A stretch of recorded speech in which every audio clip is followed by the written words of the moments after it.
नमस्कार। यो समाचारमा स्वागत छ। म मेनुका श्रेष्ठ। म अपेक्षा तिमिल सेना। सुरु गरौँ अहिलेसम्मका प्रमुख समाचारबाट।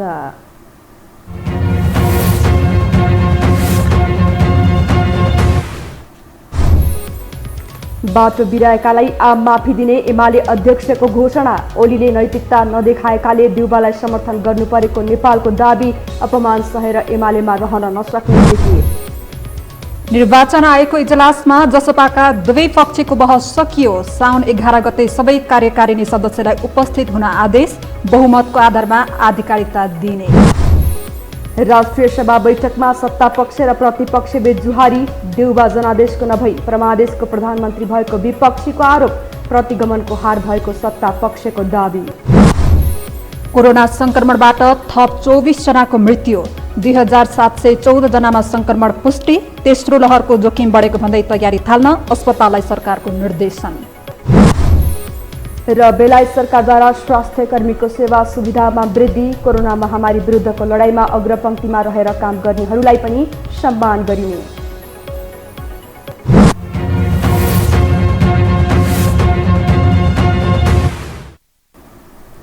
अब समाचार विस्तारमा। नेकपा एमालेका वरिष्ठ नेता माधव कुमार नेपालले आफ्नै घरमा अपमान सहेर बस्न नसकिने बताउनु भएको छ। पुष्पलाल श्रेष्ठको 43औं स्मृति दिवसको अवसरमा पुष्पलाल स्मृति प्रतिष्ठान चम्पादेवीमा आयोजित कार्यक्रममा बोल्दै नेता नेपालले अब अपमान सहेर बस्न नसकिने बताउनु भएको हो। नेता नेपालले आफूले बनाएको घर त्यसै छाडेर जाने चाहना कसैको नहुने भए पनि अपमान सहेर बस्न नसकिने उहाँको भनाइ थियो। त्याग तपस्या बलिदानको भावनाले ओत सकिँदैन। व्यक्तिवादी भएकी, अहंकारी भएकी, स्वार्थी भएकी, आफ्नो स्वार्थको निम्ति पार्टीको झण्डालाई दुरुपयोग गरिरहेका छन् कि पार्टीको नामलाई दुरुपयोग गरिरहेका छन् कि संगठनको दुरुपयोग गरिरहेका छन् कि यी सबै कुराहरूप्रति सतर्क भएकी भएनन् र गलत हुँदाखेरि त्यसको विरुद्धमा विद्रोह गर्ने आँटका साथ अगाडि बढ्छन् कि बढ्दैन, यो महत्त्वपूर्ण कुरा। त्यस हुनाले यो संगठनको नामले केही पनि हुँदैन। हेर्दाखेरि फल राम्रो देखिन्छ, तर कुहिसकेको छ, केही पनि काम हुँदैन। र कम्युनिस्ट पार्टीभित्र कुहिन थालिसकेपछि त्यो अरू पार्टीभन्दा बढ्ता गनाउँदो रहेछ। नेता नेपालले दास हुने मान्छे कम्युनिस्ट हुन नसक्ने भन्दै अरूको अपमान गर्नेले आफ्नो मान सम्मान पनि कायम राख्न नसक्ने बताउनु भयो।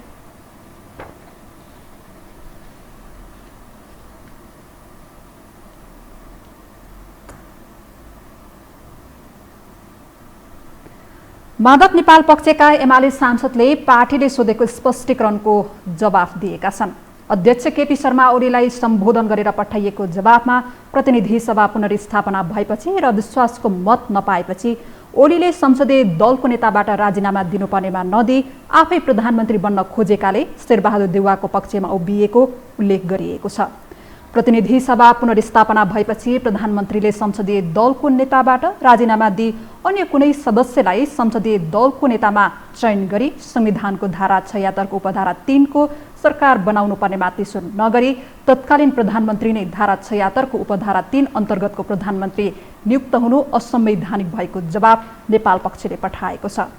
गत वैशाख 27 गते विश्वासको मत प्राप्त गर्न नसकेपछि प्रधानमन्त्रीले राजीनामा नदिनु राजनीतिक नैतिकता विपरीत कुरा भएको नेपाल पक्षले स्पष्टीकरणमा उल्लेख गरेको छ।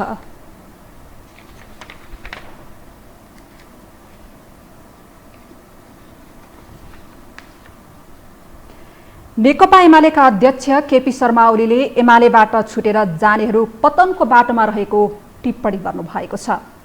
पुष्पलाल स्मृति दिवसका अवसरमा आयोजित कार्यक्रममा बोल्दै उहाँले माओवादी केन्द्र र वरिष्ठ नेता माधव कुमार नेपाल पतनको बाटोमा हिँडेको बताउनुभयो। ओलीले बाटो बिराएका नेताहरूलाई आम माफी दिने घोषणा पनि गर्नुभयो। एमालेको वर्तमान अवस्था पुष्पलालको दिग्दर्शन र मदन भण्डारीको विचारबाट बनेको उहाँको भनाइ छ। अहिले जेसुकै जनासुकैबाट म यसो सञ्चार माध्यमहरूमा देख्छु एमाले ताछियो, एमाले के भयो कसो जसो भए पनि एमाले प्रमुख पार्टी त हो नि त। पार्लियामेन्टमा पार्लियामेन्टमा नेकपा एमाले प्रमुख पार्टी हो। वर्तमान अवस्थामा पनि एमाले देशको प्रमुख पार्टी भएको बताउँदै ओलीले गलत कृत्य विरुद्ध सङ्घर्ष जारी रहेको बताउनुभयो।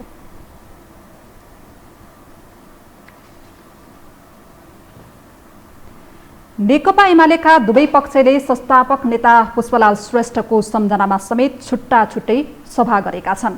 तर दुवै सभामा संस्थापक नेताको योगदान कम र आफ्नै कुण्ठा बढी उक्लिए, जसमा आम माफीदेखि अपमानसम्मका कुराले प्राथमिकता पाएका छन्। एक रिपोर्ट। एमालेका दुई शीर्ष नेता अध्यक्ष केपी शर्मा ओली र वरिष्ठ नेता माधव कुमार नेपालले बिहिबार एकै समयमा दुई फरक सभालाई सम्बोधन गरे। उनीहरूले नेपाल कम्युनिस्ट पार्टीका संस्थापक नेता पुष्पलाल श्रेष्ठको 43औं स्मृति दिवसका अवसरमा उनैलाई सम्झिन आयोजित सभामा एक अर्कामाथिको भडास निकाले। पुष्पलाल स्मृति प्रतिष्ठान च्यासलबाट अध्यक्ष ओलीले भड्किएका नेताहरूलाई आम माफी दिएको घोषणा गरे। तथापि विपक्षी दलको नेतालाई फ्लोर क्रस गरेर मत दिनुलाई अपराधको संज्ञा पनि दिए। यसअघि बालुवाटारबाट बालकोट पुगेपछि माधव नेपाललाई गद्दार घोषणा गरेका ओलीले बुधबार नै माधव पक्षका 22 सांसदलाई 24 घण्टे स्पष्टीकरण सोधेका थिए। बुधबारको केन्द्रीय कमिटी बैठकमा वरिष्ठ नेता नेपाललाई दोस्रो अध्यक्ष बनाएर जान तयार रहेको बताएका ओलीले बिहिबार प्रधानमन्त्री शेरबहादुर देउवालाई विश्वासको मत दिएका 22 सांसदलाई आम माफी दिने घोषणा गरेका हुन्। बाटो बिराएका भड्किएका साथीहरूलाई पनि म आग्रह गर्न चाहन्छु, आज पुष्पलाललाई सम्झिएर म भन्न चाहन्छु, यस पार्टीको यस आन्दोलनको एकताका लागि सबैलाई एमनेस्टी इज ग्रान्टेड। जेसुकै भएको होस्, एमनेस्टी आउनुहोस्, मिलेर काम गरौँ, म आग्रह गर्न चाहन्छु। यस आन्दोलनलाई मजबुत पारौँ, म आग्रह गर्न चाहन्छु। सबैलाई आग्रह गर्न चाहन्छु, एकजुट भएर जाउँ। अध्यक्ष ओलीले पार्टी एकताका लागि भन्दै आम माफी दिने घोषणा गर्दै गर्दा वरिष्ठ नेता नेपालले पुष्पलाल स्मृति पार्क चम्पादेवीमा आयोजित सभालाई सम्बोधन गर्दै अपमान सहेर पार्टीमा नबस्ने दाबी गरे। नेता नेपालले आफैले बनाएको घर छोडेर हिँड्न मन नभए पनि गलत कुरा सहेर कोही नबस्ने बताए। उनले केही दिन अघि आफूलाई जनै खटिराले दुःख दिएको सम्झिँदै पार्टी भित्रका घाउ खटिराले झनै दुखाइरहेको बताए। यो पार्टीभित्र पनि यस्ता घाउ खटिराहरू छन्, त्यसले पीडा दिन्छ। ती घाउ खटिराहरूलाई हामीले निको पार्नुपर्छ, औषधिले निको पार्नुपर्छ। औषधिले सँगसँगै आँखा बाल्ने, औषधिले मात्र पनि गर्दो रहेनछ। अपरेसन पनि त्यो एउटा औषधिको एउटा तरिका हो। कसले आफूले बनेको घरबाट त्यतिकै बाहिर निस्कन चाहन्छ, तर अपमान सहेर कोही पनि बस्दैन। गलत सबै खालका कुकर्महरू हुँदाहुँदै अनि त्यसलाई सहेर कोही पनि बस्नु हुँदैन। त्यो प्रशिक्षण हामीले पाएका छैन। नेता नेपालले कहिले स्याल हुइयाँ, कहिले बारदलीमा उफ्रिने र कहिले बाँदर जुलुसको नाटक गरेर ओलीले कम्युनिस्ट चरित्र विपरीतको प्रवृत्ति देखाएको आरोप समेत लगाए। पुष्पलाल स्मृति दिवसमा दुवै नेताले उनलाई कम, आफ्ना अन्तरकुन्तरलाई बढी सम्झिए। यसले संस्थापक नेताका नाममा उनको योगदान र आदर्शमाथि राजनैतिक मजाक उडाएको झल्किन्थ्यो। पार्टी एकताका लागि दुवैले प्रयास थालेको बताए पनि एकअर्कामाथि आरोप प्रत्यारोप लगाउनबाट भने रोकिएका छैनन्। बुधबार मात्रै ओलीले सोधेको स्पष्टीकरणको जवाब माधव पक्षका 22 सांसदले बिहिबार फर्काएका छन्। तर एकै स्थानमा उभिएर एकता प्रक्रिया थाल्न दुवै पक्षका लागि फलामको चिउरा चपाएसरी भइरहेको छ। यो हो टेलिभिजनका लागि सन्तोष बेके थापा, काठमाडौँ। अब बाँकी समाचार। निर्वाचन आयोगले जनता समाजवादी पार्टीका दुवै पक्षलाई आगामी साउन 11 गते निर्वाचन आयोगमा बोलाएको छ। आज दुवै पक्षको बहस सकिएपछि पार्टी एकीकरणको समय बनेको कार्यकारिणी समितिका सदस्यसहित उपस्थित हुन आयोगले इजलासले आदेश दिएको हो। तत्कालीन समाजवादी पार्टी र राजपा नेपालबीच एकीकरणपछि बनेको जसपा नेपालमा 51 सदस्यीय कार्यकारिणी समिति बनाइएको थियो। तर महन्त ठाकुरले गत पुस 7 गतेको बैठकले आफूलाई अधिकार दिएको भन्दै कार्यकारिणी समितिमा हेरफेर गरेका थिए। आयोगले ठाकुरद्वारा हेरफेर गरिएको कार्यकारिणी समितिलाई भने मान्यता दिएन। आयोगले पार्टी एकतापछि बनेको 51 सदस्यीय कार्यकारिणी समितिका सदस्यलाई शनाखतका लागि बोलाएको हो। 51 सदस्यीय कार्यकारिणी समितिमा उपेन्द्र यादव पक्षले आफ्नो बहुमत रहेको दाबी गर्दै आएको छ।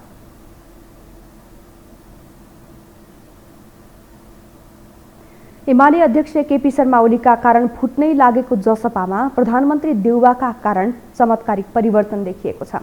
हिजो पार्टी फुटकै अवस्थामा भए पनि ओली सरकारमा सहभागी भएको ठाकुर महतो गुट अहिले अर्को गुटसँगै उभिएको छ। अर्थात् यादव भट्टराई गुटसँगै आएर विश्वासको मत दिएपछि कि अब जसपाको आन्तरिक विवाद समाधानको मोडमा आएको भन्ने धेरैको चासो बनेको छ। आखिर के छ त वास्तविकता? एक रिपोर्ट।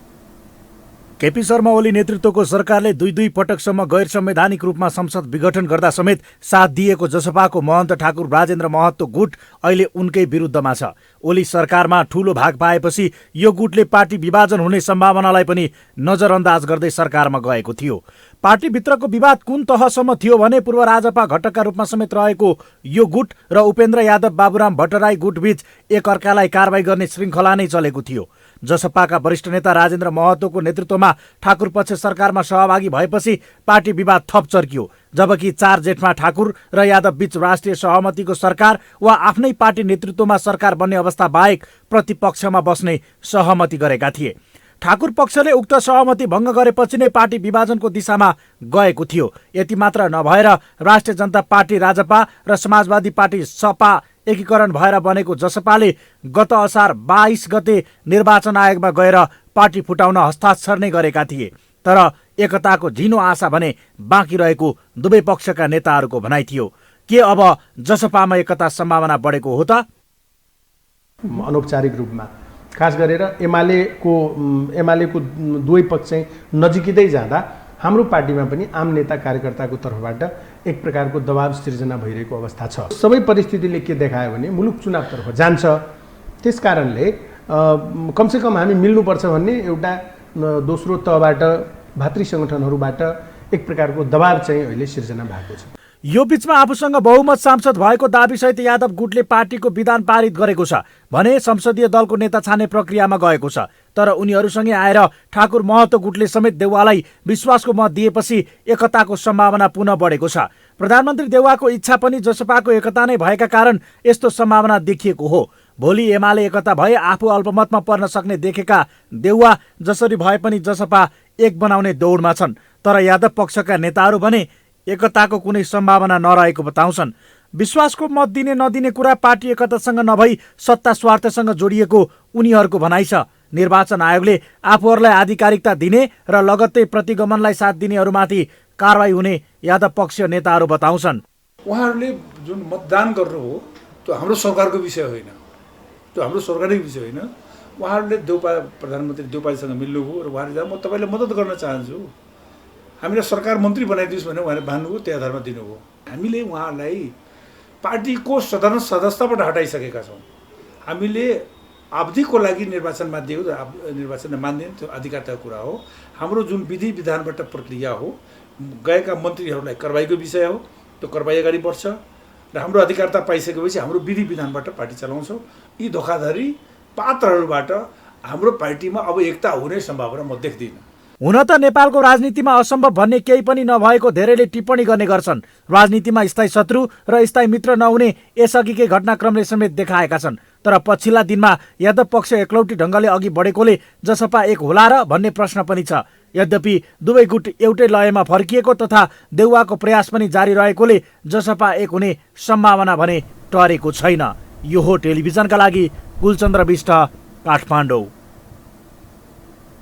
राष्ट्रिय सभा बैठकमा सांसदहरू सत्ता पक्ष र प्रतिपक्षमाथि आरोप प्रत्यारोपमा खनिएका छन्। प्रतिपक्षी सांसदहरूले प्रमादेशबाट बनेको सरकारसँग जनता खुसी हुन नसक्ने आरोप लगाए भने सत्ता पक्षका सांसदहरूले ओली सरकारको बेथितिबाट जनताले मुक्ति पाएको बताए। त्यसैगरी नागरिकता विधेयकदेखि जनताका समस्यासम्मले सदनमा ठाउँ पाए। एक रिपोर्ट।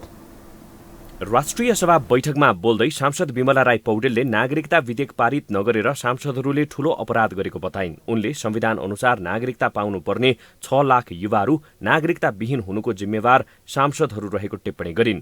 नागरिकता विहीन हुनेहरूको पीडाले सांसदहरूलाई छुन नसकेको भन्दै उनले दलीय सहमति नजुटेर विधेयक अगाडि नबढेको भए यति ठूलो जनसरोकारको विषयमा सांसदहरूले फ्लोर क्रस गर्न सक्नुपर्ने बताइन्।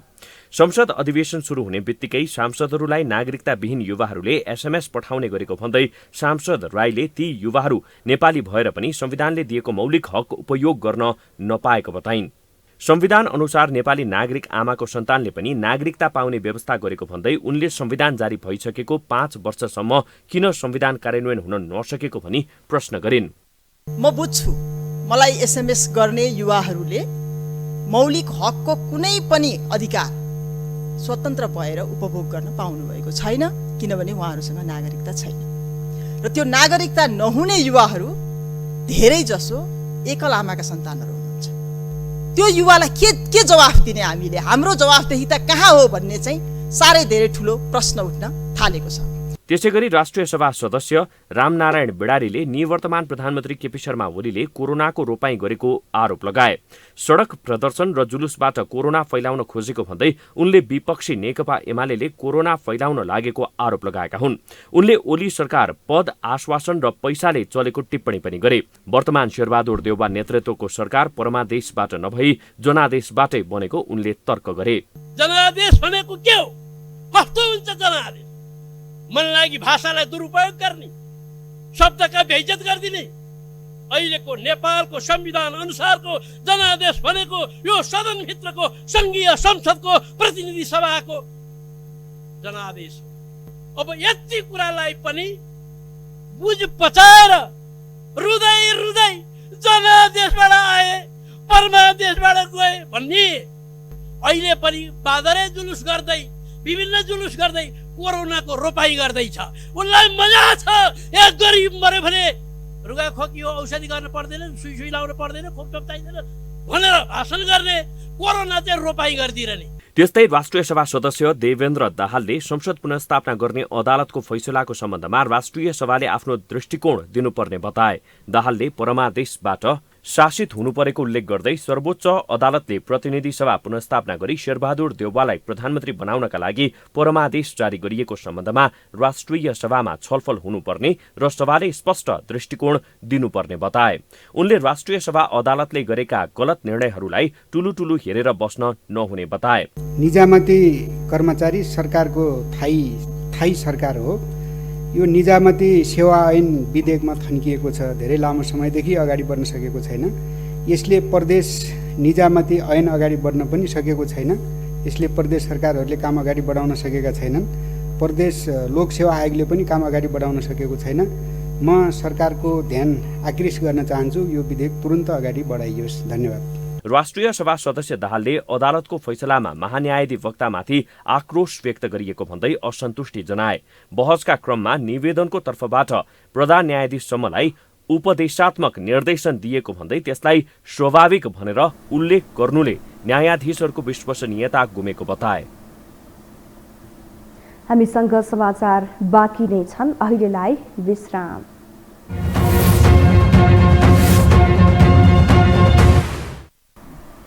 विश्रामपछि स्वागत छ। अब बाँकी समाचार। पार्टी सभापति शेरबहादुर देउवा प्रधानमन्त्री बनेपछि नेपाली कङ्ग्रेसको आसन्न 14औं महाधिवेशन थप अन्युलमा परेको छ। प्रधानमन्त्री देउवा सहित नेतृत्व पङ्क्तिको ध्यान सरकार विस्तार र मन्त्रालय बाँडफाँडमै केन्द्रित बनेपछि महाधिवेशन तोकिएकी मितिमा हुनेमा नेताहरू आशंका गर्न थालेका छन्। एक रिपोर्ट। संसदको अङ्कगणितमा 1/4 पनि मत नपाएको कङ्ग्रेसका सभापति शेरबहादुर देउवा अहिले 5 दलको समर्थनमा भारी बहुमतसहित प्रधानमन्त्रीको जिम्मेवारी पाएका छन्। 5 वर्ष प्रतिपक्षमा बस्न पाएको म्यान्डेटले निराश बनेका देउवा 4 वर्ष नपुग्दै सरकारको नेतृत्वमा पुग्ने अवसर आएपछि अहिले उत्साहित बनेका छन्। तर सरकार विस्तारदेखि पार्टीको आसन्न 14औं महाधिवेशनसम्मले देउवालाई दबावमा पारेको छ। 5 दलीय गठबन्धन सहित सरकारको नेतृत्व गरेका देउवालाई विश्वासको मत दिएका दलहरूको चित्त बुझाउँदै जानुपर्ने चुनौती एकातिर छ भने पार्टीभित्रका 2 समूहको व्यवस्थापन गर्नुपर्ने दबाव अर्कोतिर छ। जसकै कारण झण्डै 1 महिना मात्र बाँकी समय रहेको 14औं महाधिवेशन तोकिएकै कार्यतालिका अनुसार सम्पन्न हुनेमा पार्टीभित्रकै नेताहरूको आशंका बाहिरिन थालेको छ। या त विवादित क्षेत्रलाई राखेर सम्पन्न भएका छानबिन क्रियाशील सदस्य छानबिन समितिबाट टुङ्गिएका क्षेत्रबाट भर्चुअलबाट हुन्छ अथवा इलेक्ट्रोनिक मतदाताबाट हुन्छ, त्यो गर्नुपर्ने हुन्छ। अन्यथा राजनीतिक रूपले वैधानिक रूपले हामीलाई सङ्कट छ, तर समय र परिस्थितिले समयमै सम्पन्न गर्ने अनुमति दिए जस्तो मलाई लाग्दैन। 14औं महाधिवेशनमा पुनः सभापतिको आकांक्षी बनेका सभापति देउबाकै नेतृत्वमा सरकार बनेपछि पार्टी नेतृत्वको ध्यान सरकार विस्तार र मन्त्रीमण्डल बाँडफाँडमा केन्द्रित बनेको छ। नेताहरू भने मन्त्री बन्ने दौडधुपमा छन्। बढीमा 8 मन्त्रालयको साँचो कङ्ग्रेसको हातमा पर्ने सम्भावना रहेका बेला संस्थापन सहित पौडेल र सिटौला पक्ष पनि सरकारमा भागभण्डा खोजिरहेको छ। देउबाले आफ्नो पक्षबाट बालकृष्ण खाँडलाई गृहको र ज्ञानेन्द्र बहादुर कार्कीलाई कानुन मन्त्रालयको साँचो बुझाएका छन्। उप प्रधानमन्त्री सहित सरकारमा हिस्सा खोजिरहेको पौडेल पक्षबाट प्रकाशमान सिंहदेखि सुजाता कोइराला, डाक्टर शशाङ्क कोइराला र मिनेन्द्र रिजालले इच्छा देखाएका छन्। सिटौला पक्षबाट भने उमाकान्त चौधरी, भीमसेन दास प्रधान र गगन थापाको नाम चर्चामा छ। यता भदौभित्र महाधिवेशन नगरे संवैधानिक सङ्कट बेहोर्नुपर्ने अवस्था कङ्ग्रेसमा चुनौतीपूर्ण बनेको छ। तर नेताहरू अबको 2 वर्षसम्म कङ्ग्रेसको महाधिवेशन गर्न सम्भव नभएको भन्दै विकल्पबारे छलफल चलाउनु पर्ने बताउँछन्। इमानदार साथ भन्ने हो नि, अब काङ्ग्रेसले अधिवेशन गर्न पनि 2 वर्षपछि देख्छौँ। अधिवेशन कुन विधि कुन प्रक्रियाबाट कसरी गर्दैछौँ त्यो कुराको कुनै निष्कर्ष हामीले दिइरहेका छैनौँ। करिब 5000 साथी 4647 डेलिगेट साथीहरू अधिवेशनमा सहभागी हुँदै हुनुहुन्छ। उहाँहरूको व्यवस्थापन कसरी गर्ने हो, स्वास्थ्य यो कोरोनाबाट कसरी उहाँलाई जोगाउने हो, कोरोनाबाट हुने क्षतिबाट कसरी उहाँलाई जोगाउने हो। अब यो बाढी पहिरोबाट गाउँ गाउँमा अहिले एक गाउँबाट अर्को गाउँसम्म जाने अवस्था छैन, एक वडाबाट अर्को वडामा जाने अवस्था छैन कतिपय गाउँ बस्तीमा। सत्य कुरा भन्ने हो भने यो मेरो तर्क हो, मेरो विश्लेषण हो। अब 2 वर्षपछि अधिवेशन गर्ने पर्ने स्थिति आएको छ काङ्ग्रेसको, यो मेरो तर्क हो। मैले कोही नेतासँग कुरा गर्नु पाएको छैन, मैले होइन भने कुनै मैले फेरि सभापतिसँग मैले भेट्या पनि छैन, भेट्न पनि पाएको छैन, फोनमा कुरा पनि भएको छैन। यो मलाई लागेको कुरा। कार्यतालिका अनुसार वडा तहको अधिवेशन 12 गते गर्नुपर्नेछ, तर अधिवेशन आउन मात्र 5 दिन बाँकी रहेका बेला क्रियाशील सदस्यता लगायतको विवाद टुङ्गिएको छैन। क्रियाशील सदस्यताकै विवादलाई लिएर पार्टी कार्यालय सानेपामा कार्यकर्ताले धरना दिइरहेका छन्। पूर्व राष्ट्रपति डाक्टर रामवरण यादवका छोरा डाक्टर चन्द्रमोहन यादव त क्रियाशील सदस्यतामा धाँधली भएको भन्दै अनसन नै बसेका छन्। हाम्रो जिल्लामा क्षेत्र नम्बर 1 र क्षेत्र नम्बर 4 दुवै ठाउँमा बिल्कुल अलोकतान्त्रिक अवैधानिक मनोमाने किसिमले विभिन्न ठाउँमा, जसरी क्षेत्र नम्बर 1 मा करिब 33 ठाउँमा, 30भन्दा बढी करिब 33 ठाउँमा र क्षेत्र नम्बर 4 मा करिब 14 ठाउँमा भनौँ न यो क्रियाशील सदस्यता वितरणमा ठुलो हिनामिना भएको छ, भनौँ अनियमितता भएको छ। उनी सहित प्रदेश 2 का नेता कार्यकर्ताले पार्टी कार्यालयमा धरना दिएपछि सभापति देउबाका काम कारबाही समेत प्रभावित बनेका थिए। तर देउबा प्रधानमन्त्री नै बनेपछि भने पार्टी कार्यालय जाने फुर्सदसम्म पाएका छैनन्। यसले तोकिएकै समय अघि विवाद समाधान भएर कङ्ग्रेसले महाधिवेशन सम्पन्न गर्न सक्ला भनेर पत्याउने अवस्था कम हुँदै गएको छ। यो हो टेलिभिजनका लागि क्यामेरामा सञ्जय घिमिरेका साथमा सन्तोष बिके थापा, काठमाडौँ। सर्वोच्चको परमादेशसँगै नेपाली कङ्ग्रेसका सभापति शेरबहादुर देउवा अब करिब 17 महिना सत्तामा रहनेछन्। देउवालाई संविधानको धारा 76 उपधारा 5 अनुसार संसदको बाँकी सत्ता चलाउन 165 सांसदले विश्वासको मत दिएसँगै उनले 17 महिना आफ्नो कार्यकाल सुनिश्चित गरेका हुन्। तर यही बीचमा उनलाई समर्थन गरेका दलहरू बीच फाटो आएर अल्पमतमा परे भने देउवाको कार्यकाल के हुन्छ त? एक रिपोर्ट। संविधानको धारा 76 को उपधारा 5 को प्रधानमन्त्री बनेका देउबा अबको 1.5 वर्षपछि हुने आम निर्वाचन अघि उनी कुनै कारणवश बीचमा हट्न सक्छन् या सक्दैनन् भन्ने एउटा चासो छ। उसो त देउबा संविधानले व्यवस्था गरेको धारा 76 अन्तर्गतको अन्तिम विकल्पका प्रधानमन्त्री हुन्। देउबाले विश्वासको मत नपाएको भए सीधा तरिकाले संसद विघटन गरेर मुलुक निर्वाचनमा जाने थियो। तर देउबाले विश्वासको मत पाइसकेका छन्। अब बाँकी रहेको 1.5 वर्ष सरकार चल्ने विश्वास गरिएको छ, तर ढुक्क हुने अवस्था भने छैन। के देउबा सरकार 1.5 वर्ष अघि नै ढल्न सक्छ त? यस विषयमा संवैधानिक मामिलाका जानकार भने देउबा अल्पमतमा पर्ने गरी दल वा सांसदहरूले समर्थन फिर्ता लिए भने उनले या त राजीनामा दिनुपर्छ या संसदमा विश्वासको मत लिएर आफू बहुमतमा छु भन्ने प्रमाणित गर्नुपर्छ। विश्वासको मत लिन नसके देउबाले संसद विघटन गर्न पाउने छैनन्, बरु अर्को कुनै व्यक्तिले बहुमत पुर्याउन सके सरकारको नेतृत्व उसले गर्नेछ। यसको अर्थ प्रक्रिया फेरि धारा 76 को 2 मा फर्किनेछ। तर उपधारा 5 अनुसार नियुक्त प्रधानमन्त्रीले एकपटक विश्वासको मत लिइसकेपछि फेरि विश्वास गुमाएर अल्पमतमा परे संसद विघटन गर्न नपाउने तर्क छ।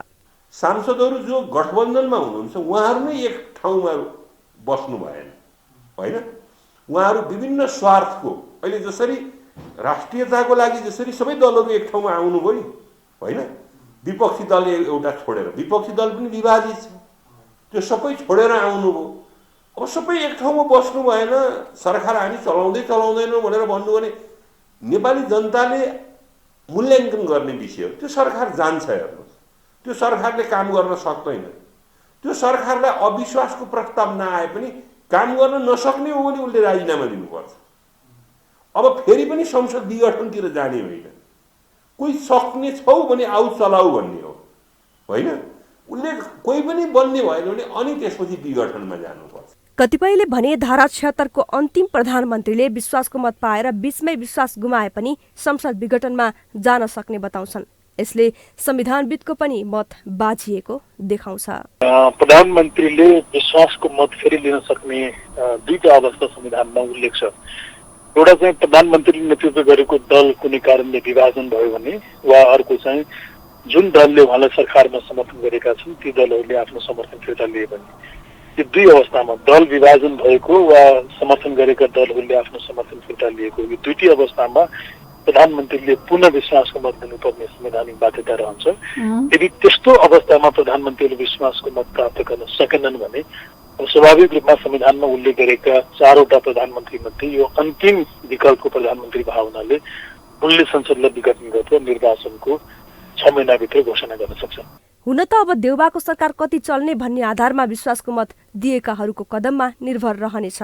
यदि कुनै विषयमा विवाद भएर हाल विश्वासको मत दिनेहरूले समर्थन फिर्ता लिए देउबा अल्पमतमा पर्नेछन्। हुन त संसद विघटन गरेर चुनावमा जान सक्ने वा अर्को सरकारका लागि मार्ग प्रशस्त गर्ने भन्ने विषयमा प्रश्न नभएकोले यो विषय पुनः अदालतसम्म जान सक्ने देखिन्छ। अब बाँकी समाचार। पछिल्लो 24 घण्टामा नेपालमा थप 2714 जनामा कोरोना संक्रमण पुष्टि भएको छ। स्वास्थ्य तथा जनसङ्ख्या मन्त्रालयका अनुसार पीसीआर विधिबाट 1855 र एन्टिजेन विधिबाट 859 जनामा संक्रमण पुष्टि भएको हो। यस्तै थप 1288 जना संक्रमण मुक्त भएका छन्। कोरोनाले थप 24 जनाको मृत्यु भएको छ। नेपालमा हाल कोरोनाका सक्रिय संक्रमितको संख्या 27375 रहेको छ। सरकारले कोरोना भाइरसको तेस्रो लहर आउन सक्ने भन्दै सजग गराएको छ।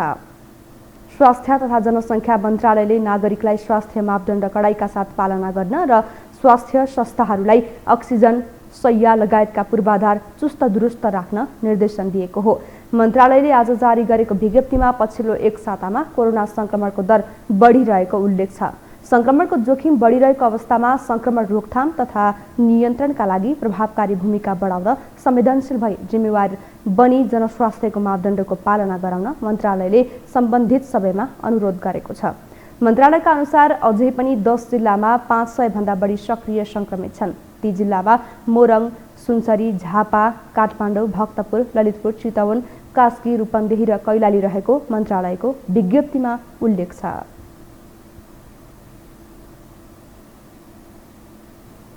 भाडा समायोजनको माग गर्दै यातायात व्यवसायीले काठमाडौँ उपत्यकामा विरोध र्याली निकालेका छन्। व्यवसायीहरूले आज बिहानैदेखि आफ्ना सार्वजनिक यातायातका साधनसहित र्याली निकालेका हुन्। सरकारले आफ्ना मागहरू पूरा नगरेसम्म आन्दोलन नरोकिने उनीहरूले चेतावनी दिएका छन्। एक रिपोर्ट। 7 बुँदे माग सहित यातायात व्यवसायीहरू सडक आन्दोलनमा उत्रिएका छन्। भाडा समायोजन र कोरोना विरुद्धको खोप लगायतका 7 बुँदे माग राख्दै व्यवसायीहरू काठमाडौँमा सवारी साधनसहित आन्दोलनमा उत्रिएका हुन्।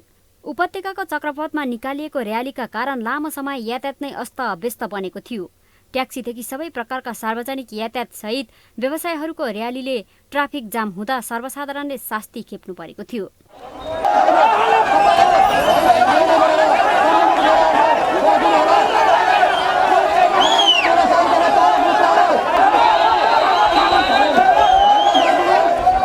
प्रदेश सरकारले सवारी साधनमा लाग्ने कर लगायत विभिन्न सामानमा मूल्य वृद्धि गरेको छ, तर भाडाका सवारी साधनमा कुनै चासो नदेखाएको उनीहरू बताउँछन्।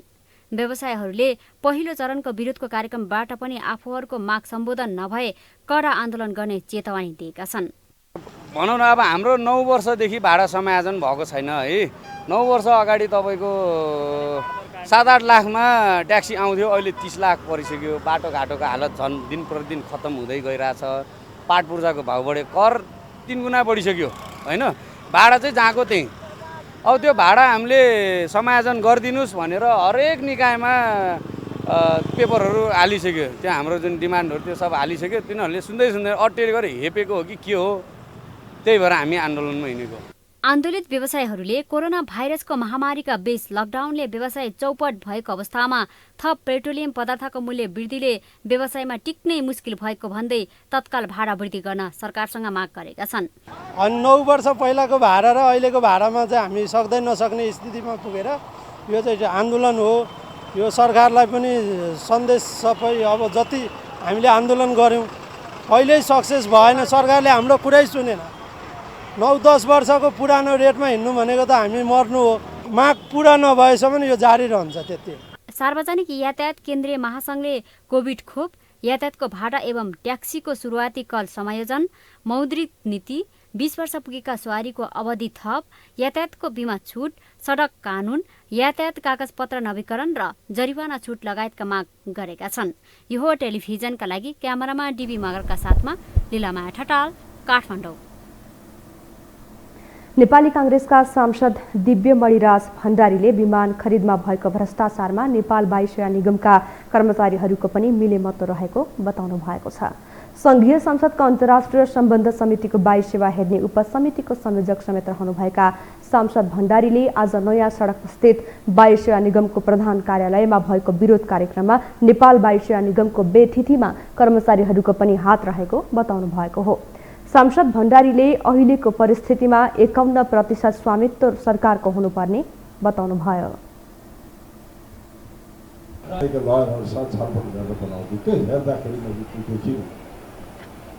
अहिले कुरा गर्छ कि हामीले 51% स्वामित्व चाहिँ नेपाल सरकारकै राख्छौँ भनेर भनेको छ भनेर अस्ति मलाई एमडी साहबले पनि भन्यो, अहिले हल्ला पनि गर्नुहुन्छ। त्यो पेपरमा त्यो देखिन। सांसद भण्डारीले निगमलाई निजीकरण गर्नुपर्छ भन्ने नभई देशको स्वार्थ, स्वाधीनत्व र इज्जत गुम्न दिन नहुने बताउनु भएको छ। सरकारको स्वामित्वमा रहेको नेपाल वायुसेवा निगम माफियालाई बुझाउन लागि भन्दै नेपाल वायुसेवा निगमका कर्मचारीहरूले विरोध प्रदर्शन गरेका हुन्। कर्मचारीहरू चाहिँ कटौती हुने, अर्को चिफ एक्जिक्युटिभको चाहिँ 70,000बाट 4 लाख कति तलब जाने कि यो न्यायचित हो? के साम्यवादको मान्छ, के समाजवादको मान्छ?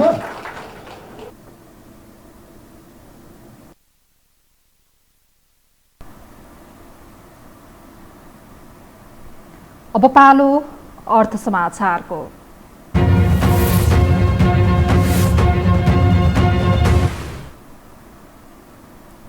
साताको अन्तिम कारोबार आज नेप्से परिसूचक दोहोरो अङ्कले बढेर बन्द भएको छ। आज बजार 18.67 अङ्कले बढेर 3004.33 अङ्कमा पुगेको हो। बजारमा कारोबार रकम भने झण्डै 11 अर्ब 11 करोड 41 लाख पुगेको छ। आज कुल 222 कम्पनीको 5 करोड 59,64,000 किता सेयर कारोबार भएको छ। कुल 13 उपसमूहको कारोबार भएकोमा 5 उपसमूहको मात्रै मूल्य बढेको छ। आज म्युचुअल फन्ड उपसमूह सबैभन्दा धेरै 5.27% बढेको हो। आज सबैभन्दा धेरै लक्ष्मी उन्नति कोषको मूल्य सबैभन्दा धेरै 10.04% बढ्यो। सिइडिबी, हाइड्रो पावर विकास कम्पनी, गाङदी ग्रुप पावरको समेत सर्किट लेभलमा कारोबार भएको छ।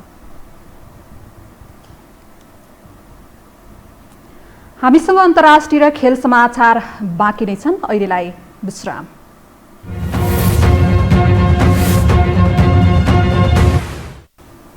विश्रामपछि स्वागत छ। अब अन्तर्राष्ट्रिय समाचार।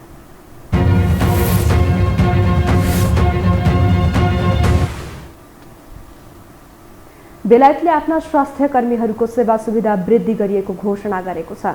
पछाडिको मिति राखेर गत अप्रिलदेखि नै लागू हुने गरी सरकारले सेवा सुविधामा वृद्धि गरेको सरकारी अधिकारीहरूले जानकारी दिएका छन्।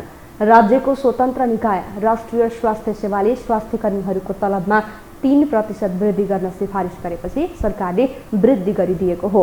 बेलायतमा स्वास्थ्य क्षेत्रको सेवा सुविधा गुणस्तर मापदण्ड आदि निर्धारण गर्न स्वतन्त्र निकायको रूपमा राष्ट्रिय स्वास्थ्यको व्यवस्था गरिएको छ। कोरोना भाइरसको महामारी विरुद्धको लडाईँमा अग्रपङ्क्तिमा रहेर काम गरेकाले उनीहरूको सेवा सुविधा वृद्धि आवश्यक भएको एनएचएसले निष्कर्ष निकालेको थियो।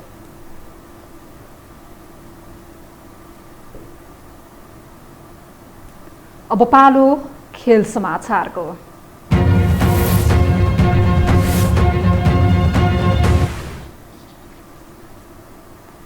जापानको टोकियोमा हुन लागेको ओलम्पिक प्रतियोगिताको उद्घाटन समारोहमा 15 राष्ट्र र संगठनका प्रमुख सहभागी हुने भएका छन्।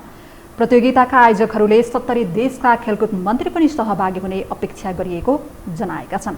शीर्ष नेताहरूको उपस्थितिलाई आफूहरूले उच्च महत्त्वका साथ दिएको र त्यसलाई महामारीको विषयमा छलफल गर्ने अवसरको रूपमा समेत उपयोग गरिने आयोजकहरूले बताएका छन्।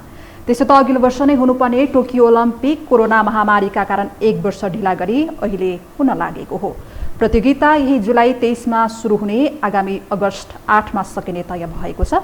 प्रतियोगिताका लागि लाखौं खेलाडी तथा खेल पदाधिकारी अहिले टोकियो पुगिसकेका छन्।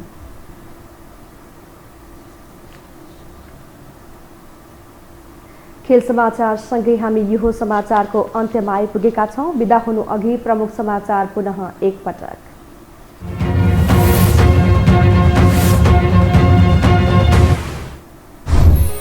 बाटो बिराएकालाई आम माफी दिने एमाले अध्यक्षको घोषणा। ओलीले नैतिकता नदेखाएकाले देउबालाई समर्थन गर्नु परेको नेपालको दाबी। अपमान सहेर एमालेमा रहन नसक्ने जिल्ला। निर्वाचन आयोगको इजलासमा जसपाका दुवै पक्षको बहस सकियो। साउन 11 गते सबै कार्यकारिणी सदस्यलाई उपस्थित हुन आदेश। बहुमतको आधारमा आधिकारिकता दिइने। राष्ट्रिय सभा बैठकमा सत्ता पक्ष र प्रतिपक्षबीच जुहारी। देउबा जनादेशको नभई प्रमादेशको प्रधानमन्त्री भएको विपक्षीको आरोप। प्रतिगमनको हार भएको सत्ता पक्षको दाबी। कोरोना संक्रमणबाट थप 24 जनाको मृत्यु। 2714 जनामा संक्रमण पुष्टि। तेस्रो लहरको जोखिम बढेको भन्दै तयारी थाल्न अस्पताललाई सरकारको निर्देशन। र बेलायत सरकारद्वारा स्वास्थ्य कर्मीको सेवा सुविधामा वृद्धि। कोरोना महामारी विरुद्धको लडाईँमा अग्रपङ्क्तिमा रहेर काम गर्नेहरूलाई पनि सम्मान गरिने।